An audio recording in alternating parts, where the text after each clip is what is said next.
तो जी हाँ, नमस्कार दोस्तों। आप लोग देख रहे हैं भोजपुरी धमाल और आप सभी को पता है कि कल यानी 14 तारीख को सुबह 6 बजे इंटरटेनर नीला के यूट्यूब चैनल पर खेसारी लाल यादव जी का बहुत ही धमाल का फिल्म का पार्ट 2 आ रहा है, जिस फिल्म का नाम है लाडला 2। जी हाँ दोस्तों, लाडला 2 का ट्रेलर कल सुबह 6 बजे इंटरटेनर नीला के यूट्यूब चैनल पर आ रहा है, जिससे स्टारर खेसारी लाल मेधाश्री हैं और ये आ रहा है। लेकिन इससे साथ एक बुरी खबर भी है और वो ये कि खेसारी लाल यादव जी का एक बहुत ही बड़े लेवल का सारेगामा से बोलबम गाना आ रहा है, जिसका पोस्टर आप लोग देख सकते हैं।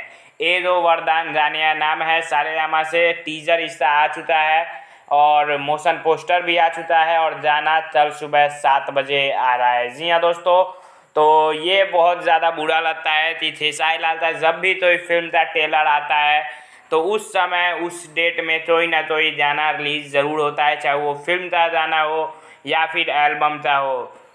तो बहुत ज़्यादा बुरा लगता है कि दोनों में ऑडियंस बट जाती है। आपका क्या कहना है, क्या ऐसा होना चाहिए या फिर नहीं? कमेंट में ज़रूर बताइए। जय हिंद, जय भोजपुरी।